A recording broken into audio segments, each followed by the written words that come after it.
말씀은 깨어있으라 라고 하는 제목으로 우리 말씀을 나누겠습니다. 여러분, 일병장수 무병단명이라고 하는 말이 있습니다.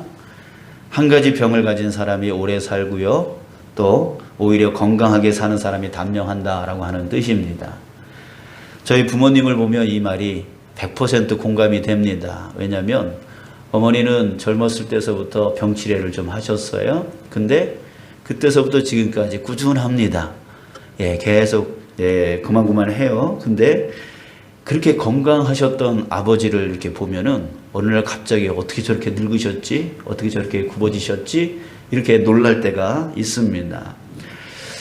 여러분, 이유를 다 아실 겁니다. 일병장수하는 사람은 병이 있으니까 항상 조심하고, 또 조금만 아프면 금방 병원 진료를 받고, 이렇게 자기 관리를 철저하게 잘 하는 것이죠.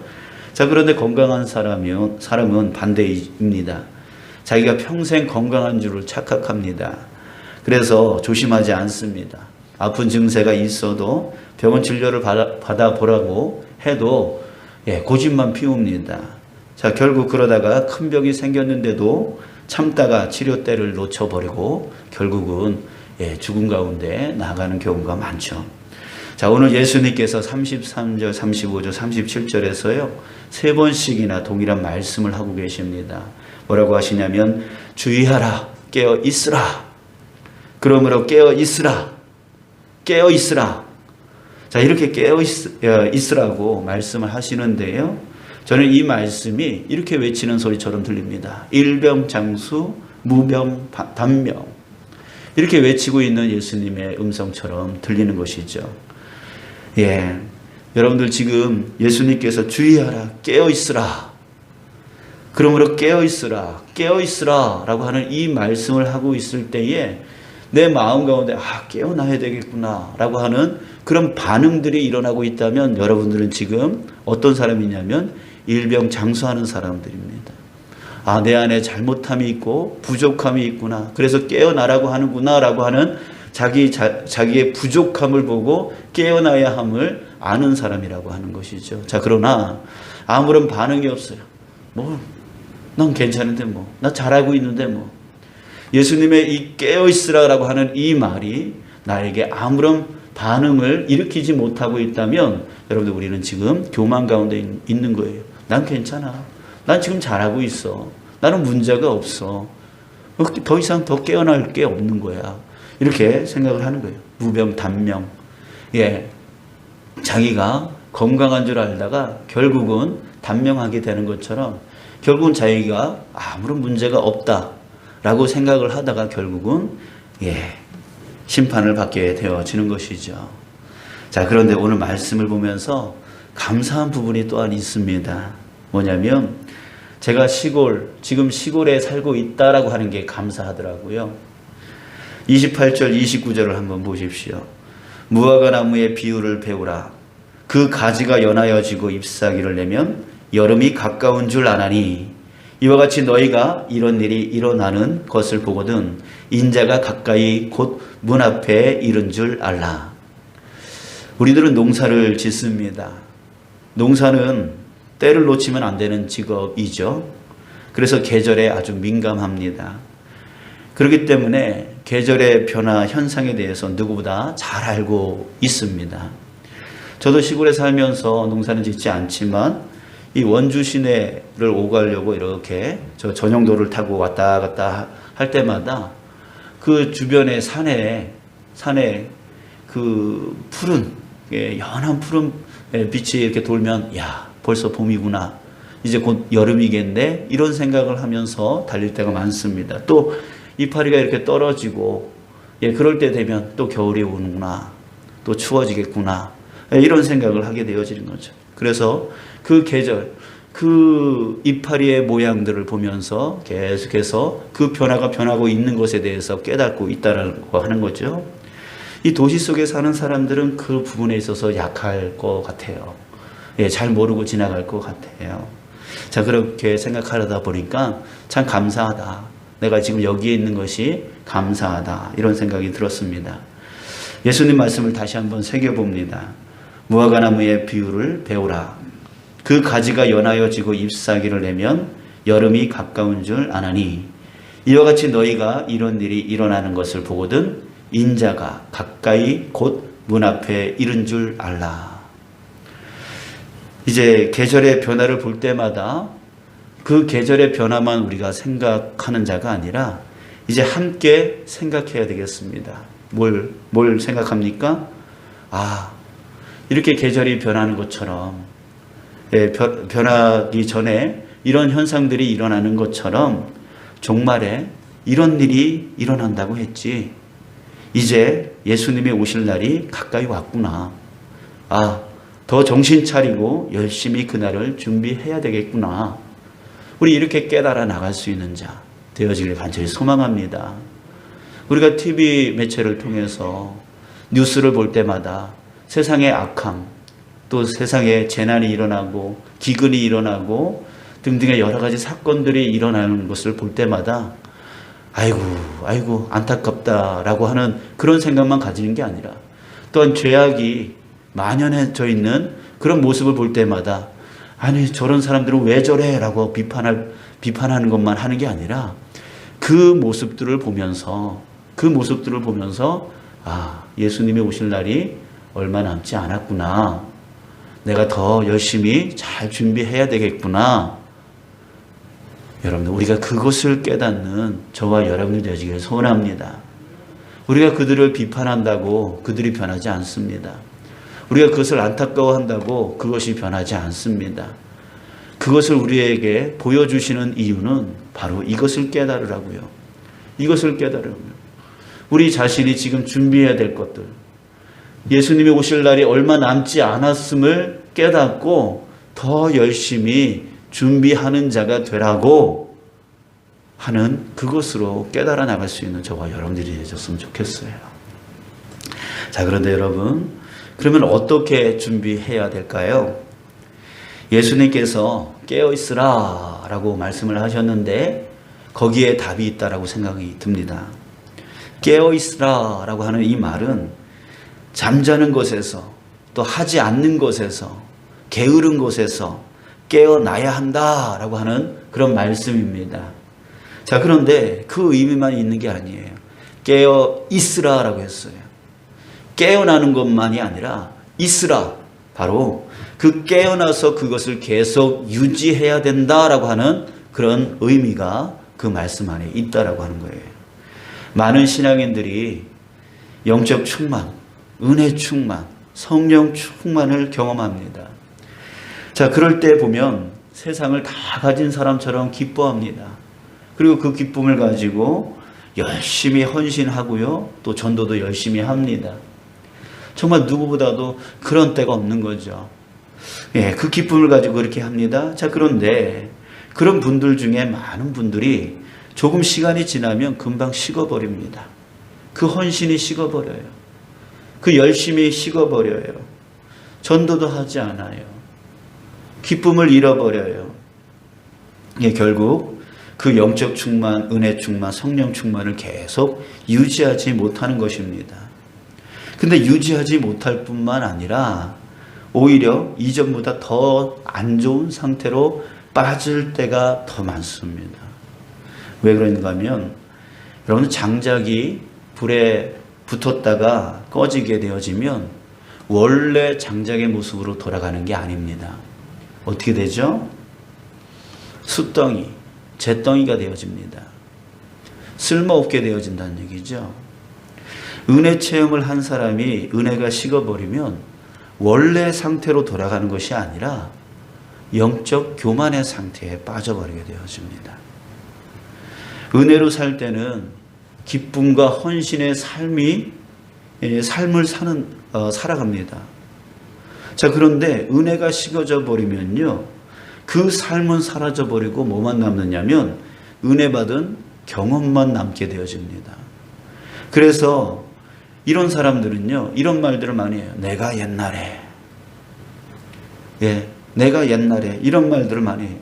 지금 그 기쁨의 삶, 은혜의 삶은 다 없어져 있어요. 그러면서 말은 계속해서 내가 옛날에 그렇게 헌신했고, 내가 옛날에 그렇게 기도했고 내가 옛날에 이게 뭐예요?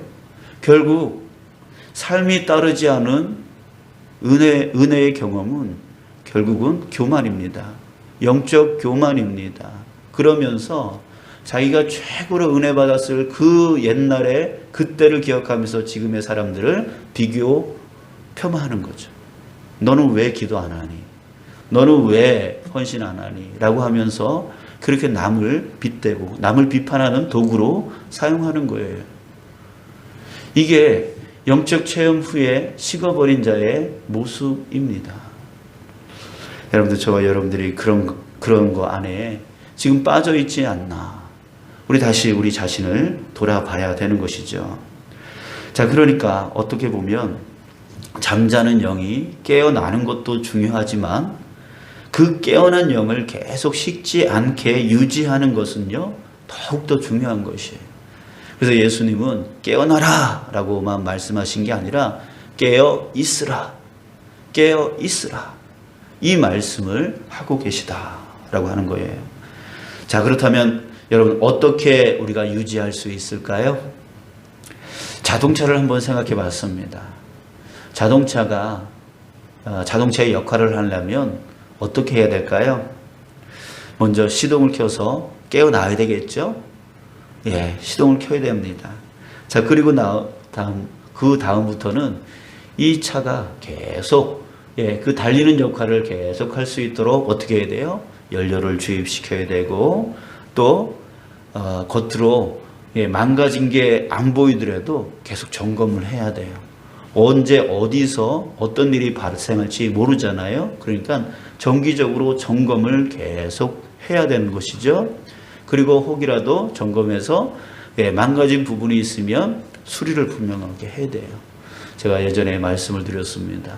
저희 차를 몰고 저기 휴가 간다고 동해 고속도로를 타고 쭉 가는데 갑자기 시동이 꺼져가지고 그런 일이 발생할지 누가 알았겠습니까?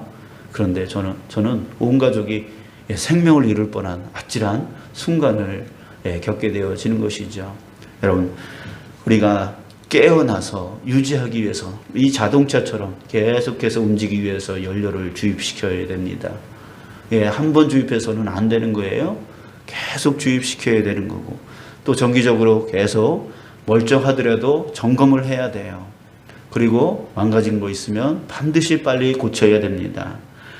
자, 그래서 자동차 관리와 우리 영혼의 관리를 한번 비교를 해봤어요. 계속 연료 주입하는 거, 이거는 우리 어떻게 하는 걸까요? 기도와 말씀의 묵상이라고 생각합니다. 끊임없이 기도 생활하는 거, 기도 생활하는 거, 그리고 말씀 앞에서 묵상하는 거, 이 말씀이 나에게 무슨 말씀을 주시는 걸까? 그것을 깨달으려고 애쓰는 것이 묵상입니다. 이 기도와 말씀의 묵상 생활이 우리에게 반드시 필요하다는 거예요. 이게 계속 우리의 연료가 되어지는 것이죠. 또 고장 점검을 해야 되는 것처럼 우리는 어떻게 고장 점검을 할 수 있습니까? 바로 예배 생활이죠. 우리가 일주일에 한 번씩 주님 앞에 나와서 예배하고, 이렇게 또 수요일 또 새벽 예배 계속 그 예배에 참여하면서 정말 주님을 바라보는 거죠. 그게 바로 나의 점검입니다. 나의 영적인 점검. 그리고 또한 소그룹 모임, 우리 구역 모임 지금 못하고 있는데 이것이 너무나 우리 영적 삶의 점검에 중요합니다. 왜요?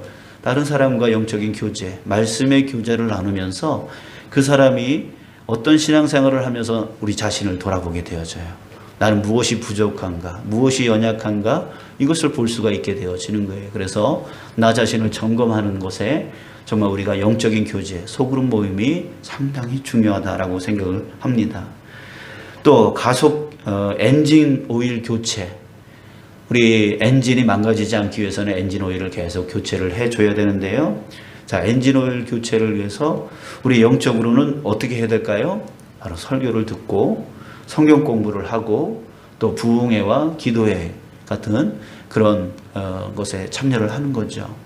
그것을 통해서 나로 하여금 내 엔진이, 주님을 향한 나의 열정의 그 엔진이 꺼지지 않도록, 멈추지 않도록 그렇게 말씀을 계속 배우는 거죠. 말씀 공부를 하는 거죠. 또 마지막으로 정말 자동차에서 가장 중요한 것은 달리는 것도 중요하지만 멈추는 것이 더 중요합니다. 이 달렸는데 멈추지 않으면 끝나는 거잖아요. 자, 그렇기 때문에 이 브레이크에 관련된 라이닝이라든지 또한 드럼, 이것을 교체를 해야 되는 거예요. 자, 이것이 무엇이겠습니까? 바로 계속 바퀴가 굴러가는 것에 관련되어 있는 겁니다. 자, 그랬을 때 이것은 바로 우리 삶 속에 나타나는 헌신입니다. 봉사입니다. 그리고 사랑의 나눔이죠. 우리 교회 안에서 헌신하는 거 그냥 하는 거 아닙니다. 우리의 자기 자신의 신앙을 위해서 하는 거예요. 그 헌신할 때 자신의 신앙을 더 강하게 하려고 애쓰게 되어지고 거기에 사람과의 그런 관계 속에서의 문제, 또한 일을 처리해 나가는 문제, 이런 것들을 해결하려고 하나님을 끊임없이 찾게 되어지는 거예요. 하나님께 기도할 수밖에 없게 되어지는 거예요. 결국은 자신의 영적인 강건함을 위해서 우리에게 필요한 것이 바로 헌신이고 사랑의 나눔이고 봉사입니다. 이것은 자기 자신의 신앙을 위해서 너무나 중요한 거예요. 그저 자기 몸 힘들다고 어렵다고 불편하다고 그 자리에서 자꾸만 내려오면 결국 자기 자신이 죽게 되어진다라고 하는 것을 여러분 우리가 모를 때가 너무나 많이 있습니다. 여러분 우리는 헌신의 자리에 있어야 돼요. 봉사의 자리에 있어야 돼요. 사랑의 나눔의 자리에 있어야 돼요. 그러기 위해 그것이 바로 나를 살리는 방법인 것입니다. 자, 마지막으로 예수님은 한 가지 예화를 우리에게 말씀을 해 주셨습니다. 34절 35절 말씀인데요. 다시 한번 보면 가령 사람이 집을 떠나 타국으로 갈 때에 그 종들에게 고난을 주어 각각 사물을 맡기며 문지기에게 깨어 있으라 명함과 같으니 그러므로 깨어 있으라. 집주인이 언제 올는지 혹 저물 때일는지 밤중일는지 닭 울 때일는지 새벽일는지 너희가 알지 못함이라. 자, 34절 말씀에 다시 한번 보면 그 종들에게 고난을 주어 각각 사물을 맡기며 문지기에게 깨어 있으라 명함과 같다라고 하는 말씀을 해 주셨어요. 자, 무슨 말씀이에요? 여러분 예수님이 재림하실 때 그 재림은 그냥 오는 게 아니에요. 예, 그냥 오는 게 아니라 주인이 종을 정산하러 오시는 거예요. 그 종에게 맡겨주신 거. 여기 각각 사물을 맡기며 라고 했잖아요. 예수님이 가실 때 또 예수님이 우리에게 맡겨주신 것들이 있어요. 그것을 정산하러 오시는 날이 바로 예수님의 재림날, 마지막 날, 심판날이라는 거예요. 그렇기 때문에 여러분 우리가 그냥 깨어있기만 하는 것이 아니라 깨어있어야 되는 이유는 뭐냐면 주님께서 내게 맡겨주신 사물을 이루기 위해서입니다. 주인이신 예수님이 그것을 정산하러 오시는 그것 때문에 우리는 가만히 있으면 안 되는 거예요. 그렇기 때문에 여러분들 이것에는 다른 핑계가 있을 수 없어요. 아우, 나 힘들어서 못했어요. 나 어려워서 못했어요. 나 저 사람 때문에 감정상해서 못했어요. 남들이 뭐라고 해서 나 못했어요. 여러분 이런 핑계가 있을 수 없는 거예요. 그날에 예수님께서 우리에게 맡겨주신 그것을 정산하러 오신다는 거예요. 여러분들 어떤 핑계도 될 수 없어요. 더욱 핑계될 수 없는 이유가 하나 더 있습니다. 그것이 무엇이냐면 구하라. 그러면 주실 것이다 라고 예수님이 말씀하셨다는 거예요. 이것이 없어서 못한다. 저것이 없어서 못한다. 이것이 어려워서 이것이 힘들어서 못한다. 여러분 주님께 구하라는 거예요. 그러면 주님께서 도와주시겠다라고 말씀하셨다는 거죠. 그렇기 때문에 우리는 더 이상 핑계를 댈 수가 없어요. 이래서 못했어요. 저래서 못했어요. 할 수가 없다라고 하는 거예요. 주님께 구하라고 하면 구하면 주님께서 다 도와주시고 회복시켜 주시고 이끌어 주시겠다라고 했으니까요. 여러분 우리 다시 한번 생각해 보세요. 주님께서 나에게 뭘 맡겨주셨나요? 저는 목사가 된 게 정말 하나님의 은혜라고 생각하고 있습니다. 정말 너무나 감사한 거죠. 저 같은 자를 하나님이 목사라고 하는 정말 그런 자리로 이끌어 주시고, 이원철 하면 목사다라고 하는 그런 것들이 사람들에게 알려진 것이 저에게 너무나 큰 은혜인 거죠. 전 받을 수 없는 그 이름을 지금 받은 것입니다. 그러나 주님께서 그 은혜를 주셨을 때는 그 은혜 뒤에는 바로 책임이 따르게 되어 있어요. 여러분들 장로로 부르셨어요.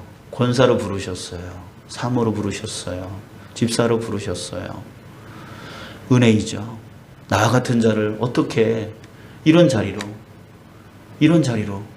하나님께서 택하여 주셨는가. 그러나 그 은혜만 생각할 게 아니라 그 은혜 뒤에 있는 책임, 그 자리로 인도하여 주셨을 때는 주님께서 내게 맡기시는 것이죠. 그 자리를 통하여 네가 섬기라고. 내가 너에게 목사로 세워주니 너는 말씀과 기도로 충성하여서 성도들에게 잘 먹이라고.